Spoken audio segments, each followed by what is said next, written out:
तुम ईश्वरी फैमिली के हो। कौन सी फैमिली के हो? ईश्वरी फैमिली के हो। ईश्वरी फैमिली का नियम है भाई भाई हो रहना। मतलब रागिनी कौन है मेरी? भाई है। नेचुरल रूप में कौन है? भाई है। आत्मा आत्मा भाई भाई। आपने सुना होगा हिंदू मुस्लिम सिख ईसाई हम सब हैं भाई भाई, है ना? ये नारा किसी संस्था का तो नहीं है। तो फिर नारी का धर्म नहीं है क्या कोई? हिंदू मुस्लिम सिख ईसाई तो फिर नारी कहाँ गई? नारी को भाई कैसे बोले? आत्मा आत्मा भाई भाई, स्पष्ट है। तो भाई भाई हो रहना ब्राह्मण कुल का ला है, भाई बहन हो रहना। इसलिए विकार की दृष्टि हो नहीं सकती। देखो पूरी मुरली चली हुई है ना भाई। प्रश्न, यह संगम युग कल्याणकारी युग है। अब आप सब लोग कहाँ आ गए? कौन सी युग में आ गए? अब कलयुग छूट गया आपका, कलयुग की सारी वृत्ति खत्म। तो ये कल्याणकारी युग है। कैसे? इसी समय बाप अपने लाडले बच्चों के सम्मुख आते हैं, यही वो समय है। और बाप टीचर सदगुरु का पाठ अभी ही चलता है। मतलब वही बाप है और वही टीचर भी है और वही सदगुरु है। अब आपको अलग से और अलग टीचर ढूंढने की, अलग गुरु करने की जरूरत नहीं है। यही कल्याणकारी समय है जब तुम बच्चे बाप की न्यारी मत, जो नर्क को स्वर्ग बनाने की व सबको सदगति देने की है, उस श्रीमत को जानते और उस पर चलते। कौन सी श्रीमत सिखाई आज पक्की की? पवित्रता। दूसरा प्रश्न है, तुम्हारा सन्यास सतो प्रधान सन्यास है। दुनिया वालों का तमो प्रधान सन्यास है और तुम्हारा सतो प्रधान सन्यास है। कैसे? तम बुद्धि से, है ना भाई? तुम सतो बुद्धि बनते हो। तम बुद्धि से तुम सतो बुद्धि बनते हो। तुम बुद्धि से सारी पुरानी दुनिया को भूलते हो। बुद्धि से तुम इस सन्यास में सिर्फ बाप और वर्षे को याद करते हो। बाप कौन? शिव बाबा। और उसका वर्षा का क्या? सतयुग। बहुत अच्छे से समझ। पवित्र बनते और परहेज रखते, जिससे तुम देवता बन जाते हो। कौन बोल रहा है?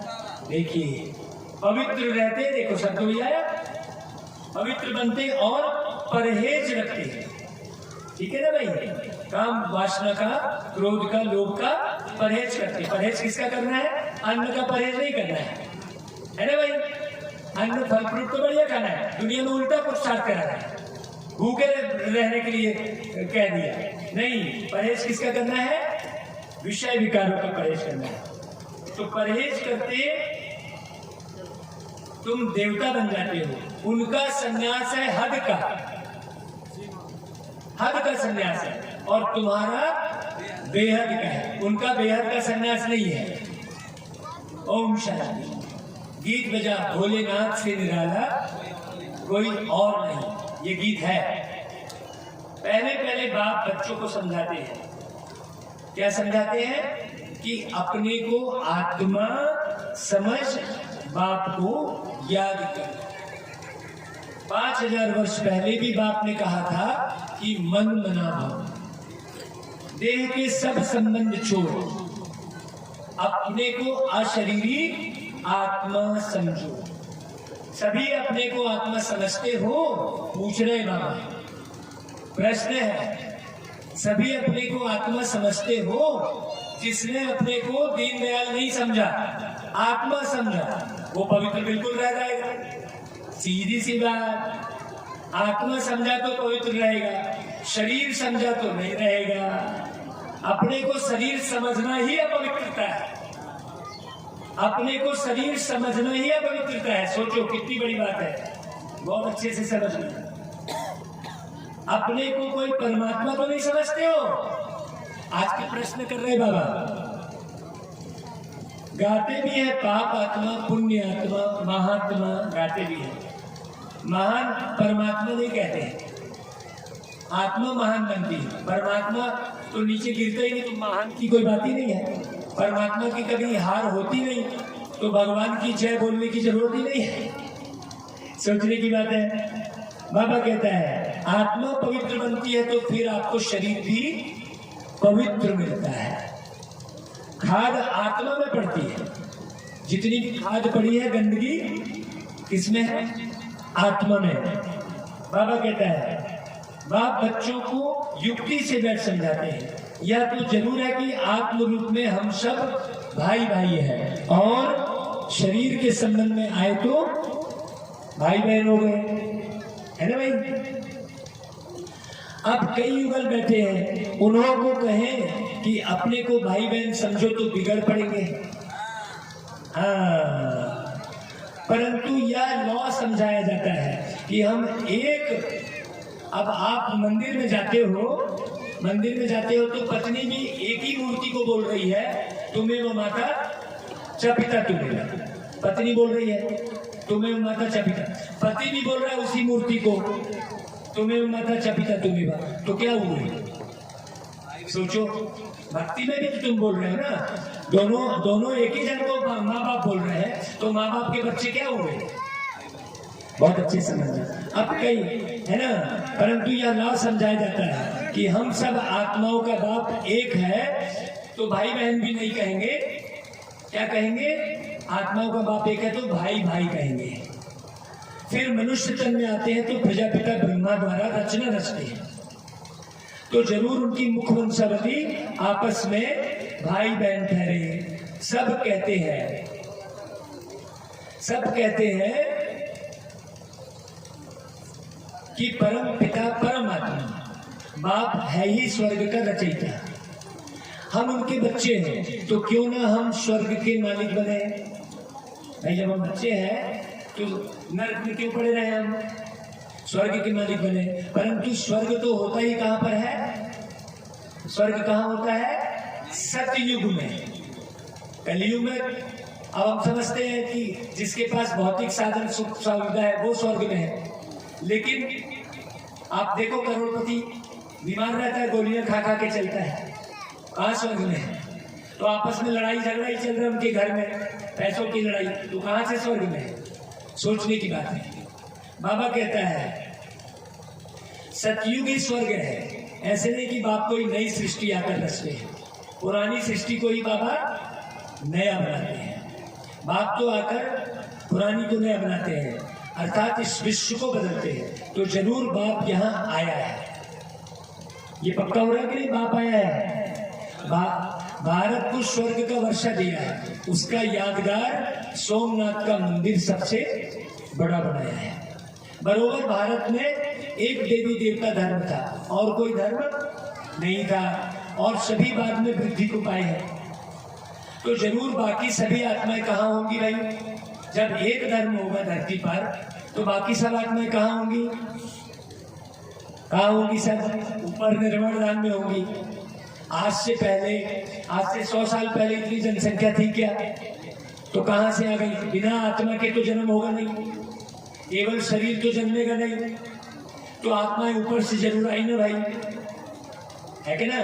तो जनसंख्या बढ़ती गई। यहाँ पर कोई भी रीति से जनसंख्या कम कर पाएंगे तो कोई नहीं कर पाएंगे, क्योंकि जितनी आत्माएं उनको यहाँ आकर पार्ट बजाना है। अब बाबा पवित्र रहने इसलिए बोलता है क्योंकि अब वापिस घर जाने का समय हो चुका है। इसको समझो अच्छे से, अब वापिस घर जाने का समय है। ये कोई साधु सन्यासी नहीं भूलेगा। बाबा कहता है बरोबर भारत में एक देवी देवता धर्म था, है ना भाई? भारतवासी जीवन मुक्त थे, सूर्यवंशी घराने में थे, अब जीवन बंद में है। जनक का भी मिसाल है कि उनको सेकंड में जीवन मुक्ति मिली। जीवन मुक्त सारे स्वर्ग को कहेंगे। सतयुग पूरा मुक्त अवस्था का जीवन है। अभी मुक्त अवस्था का जीवन है क्या? अभी तो बंधे रहते, इसने ऐसा बोला उसने वैसा बोला, कितने बंधे रहते हैं, है कि नहीं भाई? बाबा कहता है सतयुग में आप ऐसे नहीं करेंगे, फिर उसमें बाकी जिन्होंने जितनी मेहनत की है उतना ऊंचा पद पाएंगे। जीवन मुक्ति तो सबको कहेंगे, तो जरूर मुक्ति जीवन मुक्ति दाता एक सदगुरु होना चाहिए ना। आप कहते हो ना भगवान से, हे प्रभु मुझे मुक्ति दे दो, कहते हो ना, परंतु यह किसको पता नहीं है। अभी तो सब माया के बंधन में है। कहा जाता है ईश्वर की गति मत न्यारी है ना भाई, भगवान की गति मत न्यारी है, उनकी है श्रीमत। वह आते हैं जरूर, पिछाड़ी में सब कहेंगे अहो प्रभु। तुम अब कह रहे हो कि अहो प्रभु तेरी इस नर्क को स्वर्ग बनाने की गत बड़ी न्यारी है। तुम जानते हो फिर से हम सहज राजयोग सीख रहे हैं। कल्प पहले भी संगम पर ही सिखलाया होगा ना। बाप खुद कहते हैं लाडले बच्चों मैं तुम बच्चों के सम्मुख आता हूँ। ऐसा कोई बोल पाएगा क्या हिम्मत भाई? लाडले बच्चों सभा में क्या बोलेगा कोई भी व्यक्ति? भाइयों और बहनों बोलेगा ना, लाडले बच्चों तो नहीं बोलेगा ना। तो ये भगवान बोल रहा है ना भाई। हाँ, सोचने की बात है। लाडले बच्चों अभी ये एक जन्म पवित्र रहो बस, तो मैं तो तुम्हें 21 जन्म स्वर्ग की बादशाही दे दूंगा। बस सुप्रीम बाप भी है, बच्चों के सम्मुख आते हैं तो सुप्रीम टीचर भी है। नॉलेज देते हैं तो टीचर कहलाए, और प्यार देते हैं तो बाप कहलाए, वर्षा देते हैं, और रास्ता बताते हैं तो सदगुरु कहलाए। सत्य रास्ता बता रहे हैं, सतयुग का रास्ता बता रहे हैं। तो बाबा कहते हैं इस सृष्टि चक्र के आदि मध्य अंत व वर्ल्ड की हिस्ट्री ज्योग्राफी को कोई नहीं जानते। किसी को नहीं मालूम सतयुग कब आया और सतयुग में क्या होता था, किसी को नहीं मालूम। वहां भी लड़ाई झगड़ा दिखा दिया। अरे भाई जब सतयुग बोल रहे हो तो सत्य में कहाँ पर लड़ाई होगा? जहाँ सत्य हो तो वहां लड़ाई होगी क्या? सोचो। तो सतयुग नाम ही है, लेकिन देखो अंधकार में है। गुरु ग्रंथ साहिब में भी लिखा कि मनुष्य से देवता किए करत न लागी बात, यह महिमा उनकी है। मूत पलीती कपड़ धोए, ये गुरु ग्रंथ साहिब में लिखा है। अब अपने से हरेक पूछे कि हम मूत पलीती हैं हम या पवित्र हैं। आज पूरी बाणी पहले चल गई थी। अकाल तख्त है ना, अकाल तख्त उनका तख्त कहाँ है? अब उन्होंने अकाल तख्त कहाँ बोल दिया? अमृतसर में एक तख्त को बोल दिया है ना भाई। बहुत गहरी बात है। वह तो जरूर परम धाम अथवा ब्रह्म में तत्व है। हम आत्माएं भी वहां रहती हैं, उनको भी अकाल तख्त कहा जाता है। वहां कोई आ न सके। उस स्वीट होम में हम रहते हैं, बाबा भी वहां रहता है। कहाँ स्वीट होम? कौन सा? परम धाम। अच्छे समझना। बाकी वहां कोई तत्व व कुर्सियां आदि रहने के लिए नहीं है। परम धाम में कुर्सी किसके लिए चाहिए? आत्मा के लिए कुर्सी चाहिए क्या? शरीर के लिए चाहिए ना, बैठने के लिए। वहां कोई कुर्सी थोड़ी है, तख्त थोड़ी है। बहुत गहरी बात है। वहां तो अशरीरी है ना, शरीर छोड़कर जाते हैं ना भाई। तो समझाना चाहिए कि सेकंड में जीवन मुक्ति मिलती है, अर्थात लायक बनते हैं। बाप कहते हैं शिव बाबा को याद करो, विष्णुपुरी को याद करो। अभी तुम ब्रह्मापुरी में बैठे हो। अभी कहाँ बैठे हो? ब्रह्मापुरी में बैठे हो। ब्रह्मा की संतान हो और शिव बाबा के बच्चे भी हो। अगर अपने को भाई बहन नहीं समझेंगे तो काम विकार में चले जाएंगे।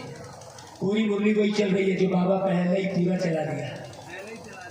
यह ईश्वरी फैमिली, पहले तुम बैठे हो, दादा भी है, बाबा भी है, और तुम उनके बच्चे हो। तो तुम हुए शिव बाबा की ब्रह्मा द्वारा संतान, शिव के पोत्रे ठहरे। फिर मनुष्य तन में है तो बहन भाई हुए। इस समय तुम बहन भाई प्रैक्टिकल में हो, या ब्राह्मणों का कुल है, या बुद्धि से समझने की बात है।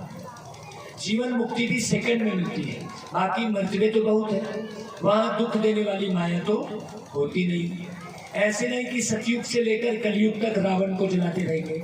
जो कहते हैं कि परंपरा से जलाते आते हैं, यह असंभव है। स्वर्ग में असुर कहाँ से आए भाई? सतयुग में लड़ाई झगड़ा करने वाले कहाँ से आ जाएंगे? तो देवी देवता और असुर में कभी लड़ाई हो ही नहीं सकती। सतयुग में हाँ, कहाँ से आ जाएंगे? सोचो। बाप ने कहा यह आसुरी संप्रदाय है, फिर उनका नाम रख दिया है अकासुर बकासुर। अकासुर बकासुर मतलब है अगड़म बगड़म जो बातें करता रहता है इधर उधर की, है ना भाई। वो लोग अकासुर बकासुर कहते हैं कृष्ण ने गाय चराई, ये अभी पाठ चला है। शिव बाबा की गाय कौन है भाई? तुम ठहरे ना भाई, बाबा हमको चरा रहा है ना, मुरली का चारा खिला रहा है कि नहीं खिला रहा है? ज्ञान का चारा खिला रहा है ना भाई हम गायों को।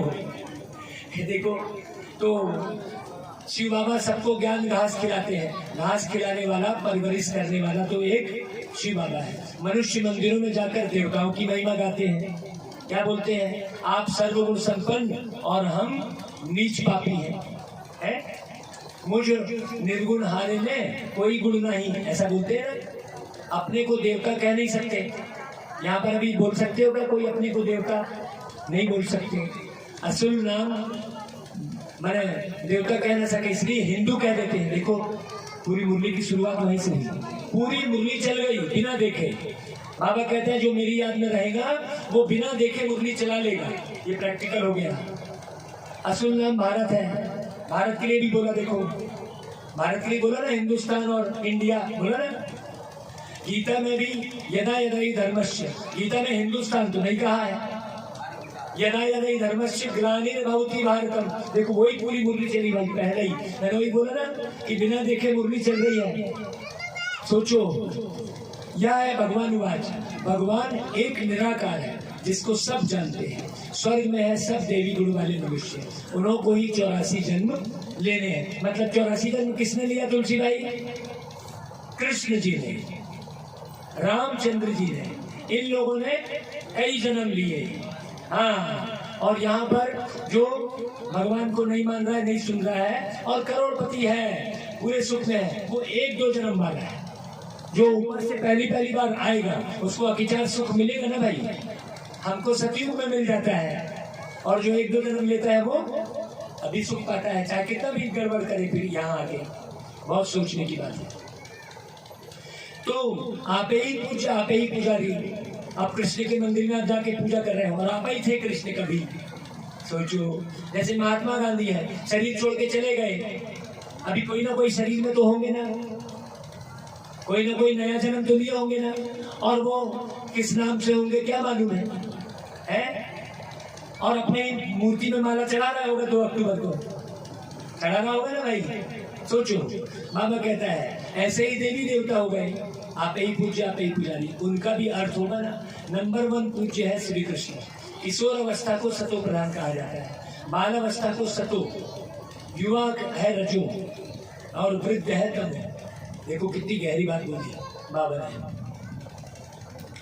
किशोर अवस्था को सतो प्रधान कहा जाता है क्योंकि बाल अवस्था में कुछ समझ नहीं रहती है, किशोर अवस्था में थोड़ी समझ भी आ जाती है और पवित्रता भी रहती है। इसलिए कितनी सुंदर बात बोली बाबा ने। नहीं तो हम अभी बच्चे को सतो प्रधान बोल रहे हैं। देखो बाबा ने किशोर को बोला, और युवा में दृष्टि खराब हो जाती है ना भाई। गहरी बात समझने की। तो सृष्टि भी सतो रजो तमो होती है, मतलब सतयुग है पूरा सबका हमारा बचपन। हाँ, किशोर 18 से नीचे वाले। तो बाबा ने इसको युग के साथ जोड़ा है। सतयुग है बचपन, त्रेता युग है किशोर अवस्था, और द्वापर युग है युवावस्था, और कलयुग है वृद्धावस्था। और लोग बोलते हैं कलयुग अभी बच्चा है, बूढ़ा हो गया, खत्म हो गया। सोचो, तो सृष्टि भी सतो रजो तमो होती है। कलयुग के बाद फिर सतयुग जरूर आना ही है।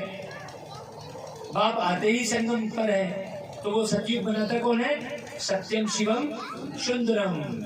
यह है मोस्ट कल्याणकारी युग। ऐसा युग कोई हो नहीं सकता। सतयुग से त्रेता,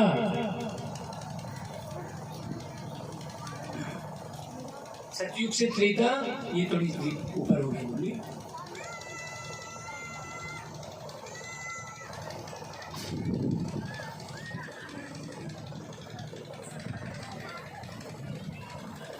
और फिर त्रेता से द्वापर, द्वापर से फिर कलयुग। ऐसे 4 युगों का ज्ञान केवल एक बाबा ही सच्चा बताते हैं।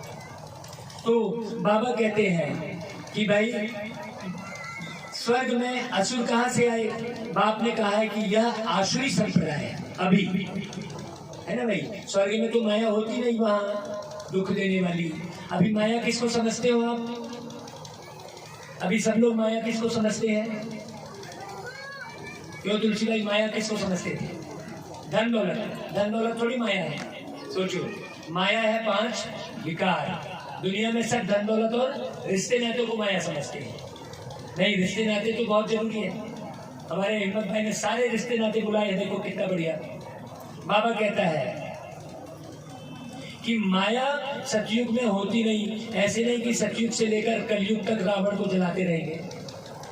जो कहते हैं कि परंपरा से जलाते हैं, यह असंभव है। स्वर्ग में असुर तो रहते ही नहीं। बाप ने कहा है यह आसुरी संप्रदाय है, फिर उनका नाम रख दिया है अकासुर, बकासुर। बाबा कहता है मनुष्य मंदिरों में जाकर कहते हैं हम नीच पापी हैं। बाबा कहता है यह कल्याणकारी युग अभी संगम युग है, यहाँ ही तुम स्वर्ग के लिए पुरुषार्थ कर रहे हैं। बाप कहते हैं यह देवी देवता धर्म ही सुख देने वाला है। तुम अपने धर्म को भूल गए हो। देखो वही बात चल रही थी, पूरी मुरली चली है। देखो तुम अपने धर्म को भूल गए हो, तब और धर्मों में घुस जाते हो। वास्तव में तो तुम्हारा धर्म सबसे ऊंचा है। अब फिर तुम वही राजयोग सीख रहे हो, तो श्रीमत पर चलना पड़े। बाकी सब है आसुरी रावण मत पर। सब में 5 विकार है। उनमें भी पहला है अशुद्ध काम विकार, और उसी का अहंकार करते हैं। और उससे बड़ा है देह का अहंकार। बाप कहते हैं देह अहंकार छोड़, देही अभिमानी बनो, अशरीरी बनो। तुम मुझ बाप को भूल गए हो। यह भी भूल भुलैया का खेल है। कई फिर कहते हैं नीचे गिरना ही है, तो फिर पुरुषार्थ क्यों करें? ऐसा बोलते हैं। देखो आज वही बात सब पूरी चल रही है। अरे पुरुषार्थ नहीं करेंगे तो स्वर्ग की राजाई कैसे मिलेगी? ब्रह्मा को भी समझना है। यह एक ही सृष्टि है जिसका चक्र फिरता है। सतयुग आदि सत्य है भी सत्य, होशी भी सत्य, ऐसा बोलते हैं सिंधी में। कहते हैं वर्ल्ड की हिस्ट्री ज्योग्राफी रिपीट होती है, तो कब शुरू होगी और कैसे रिपीट होगी भाई? उसके लिए तुम पुरुषार्थ करते हो। बाप कहते हैं फिर से तुमको राजयोग सिखलाने आया हूँ, तुम भी सीखते हो। राजाई स्थापन होगी, यादव कौरव खत्म हो गए और जय जयकार हो गई। फिर मुक्ति, जीवन मुक्ति के दरवाजे खुल जाते हैं। नहीं तो तब तक रास्ता बंद रहता है ऊपर जाने का। ऊपर तो दरवाजा खुला नहीं है, इसलिए सब यहाँ ही भटकते रहते हैं। जब लड़ाई लगती है तब ही गेट खुलता है। जब एक साथ सब आत्मा शरीर छोड़ेंगी, अणु परमाणु बम गिरेगा, तब फिर दरवाजा ऊपर का खुलेगा। बहुत अच्छे से समझना, ऐसी बातें कोई कहेगा ही नहीं। ऊपर का दरवाजा, गेट, ये सब कौन बोलेगा भाई? परम धाम का गेट, यहाँ पर कोई बोलेगा क्या ऐसा? सोचो, बाप आकर गाइड बन ले जाते हैं। बाबा ही गाइड बनकर लेके जाता है। लिबरेटर भी है, माया के फंदे से छुड़ाते हैं। गुरुओं की जंजीरों में बहुत फंसे हुए हैं, है ना भाई? बहुत डरते हैं कि कहाँ गुरु की आज्ञा ना मानी तो कुछ श्राप न मिल जाए। अरे आज्ञा तो तुम मानते ही कहाँ हो? मानते ही कहाँ हो? तो पवित्र रहता है, तुम कहाँ रहते हो पवित्र? सोचो, आज्ञा तो मानते ही नहीं हो। वह निर्विकारी पवित्र और तुम विकारी अपवित्र। गुरु में मनुष्यों की कितनी भावना रहती है, क्या करते हैं कुछ भी पता नहीं। भक्ति मार्ग का प्रभाव है। अब तुम समझू शयानु बने हो।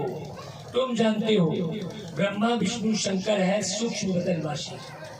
उसमें भी ब्रह्मा और विष्णु का पार्ट यहाँ है। शंकर को यहाँ आने की दरकार नहीं। यहाँ है जगदम्बा जगत पिता और तुम बच्चे। फिर इतनी भुजा वाली देवियां आदि कितना बैठ बनाते हैं।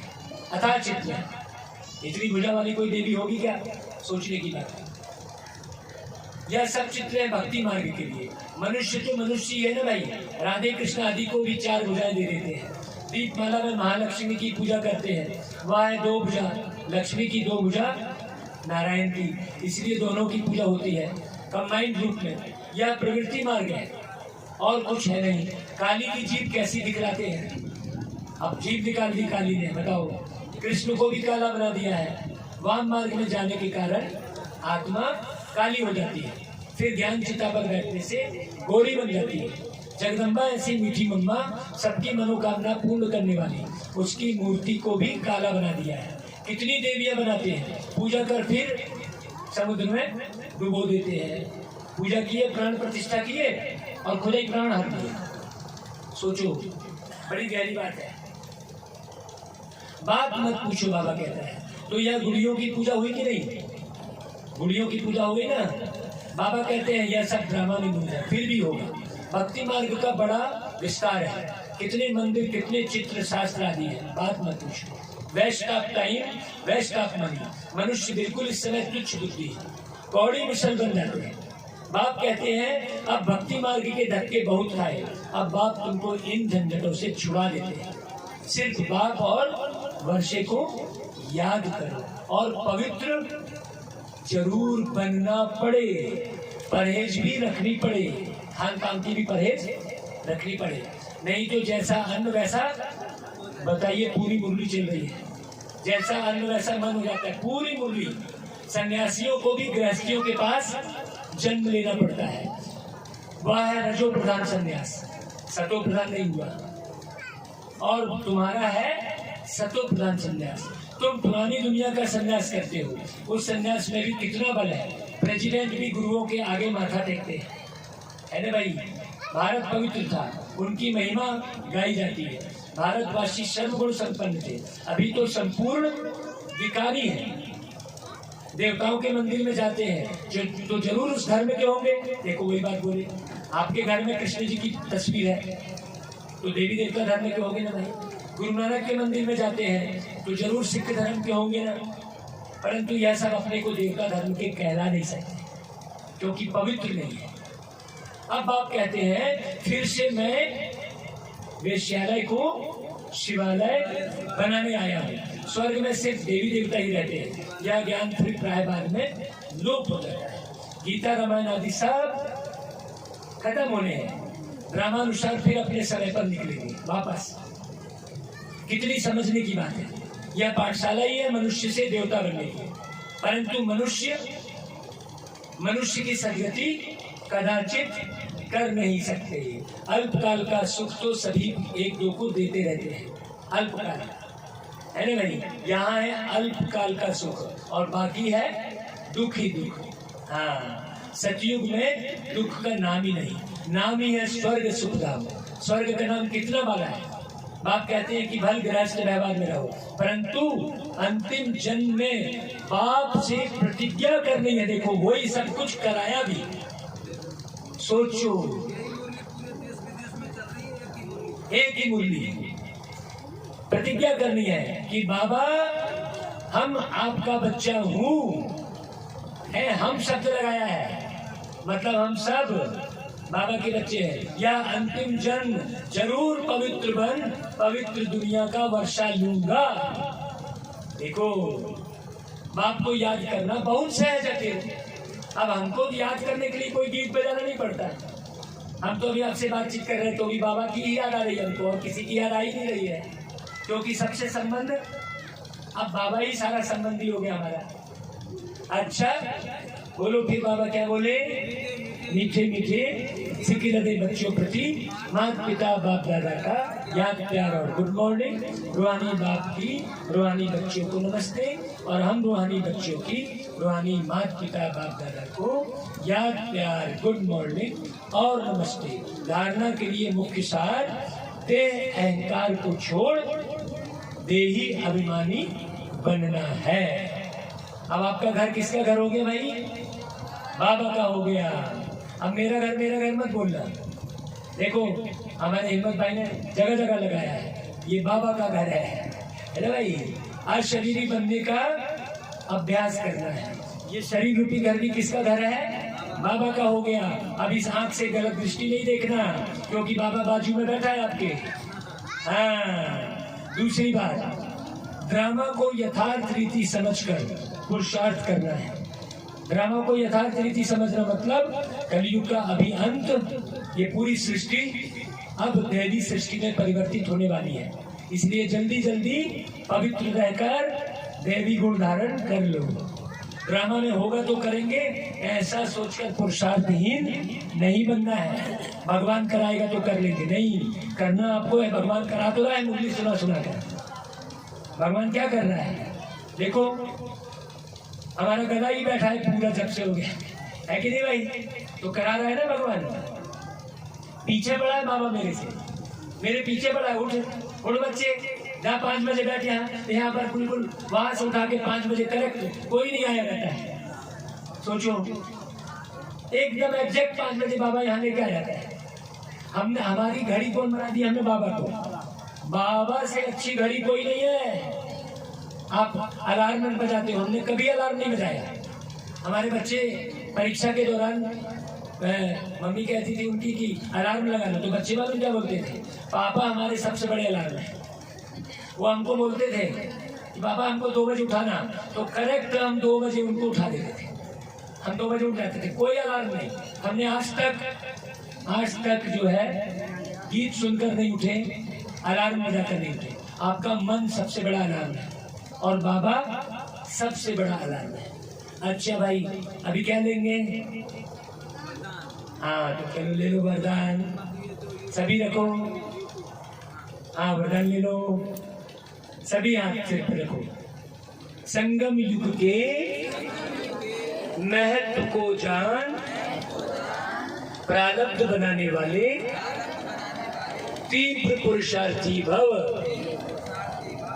फिर से बोलो, संगम युग के महत्व को जान, श्रेष्ठ प्रारब्ध बनाने वाले तीव्र पुरुषार्थी भव। संगम युग देखो, हाथ नीचे कर लो। संगम युग बहुत छोटा सा युग है। 4 युगों में 5वां जो युग है, दुनिया में केवल 4 युग को जानते हैं, 5वें युग को जानते ही नहीं है। तो संगम युग बहुत छोटा सा युग है। इस युग में ही बाप के साथ का अनुभव होता है। संगम का समय और यह जीवन दोनों ही हीरे तुल्य है, इसलिए बिल्कुल समय पर आना। तो इतना महत्व जानते हुए 1 सेकंड भी साथ को नहीं छोड़ना। सेकंड गया तो सेकंड नहीं, लेकिन बहुत कुछ गया। इस सेकंड के बारे में भी चर्चा किया था, है ना भाई? कि हम समय को बांटते हैं, सेकंड में क्यों करते हैं कि हमारा सेकंड भी खराब मत हो। वरदान देखो इच्छा गया। सोचने की बात है। सारे कल्प की श्रेष्ठ प्रारब्ध जमा करने का यह युग है। अगर इस युग के महत्व को भी याद रखो तो तीव्र पुरुषार्थ द्वारा राज्य अधिकार प्राप्त कर लेंगे। अच्छा भाई, स्लोगन सर्व को स्नेह। देखो स्लोगन भी वही चल रहा है जो प्रैक्टिस कराई। सर्व को स्नेह देना और सर्व को स्नेह और सहयोग देना ही विश्व सेवाधारी बनना है। तो अभी आपने किसको गले लगाया?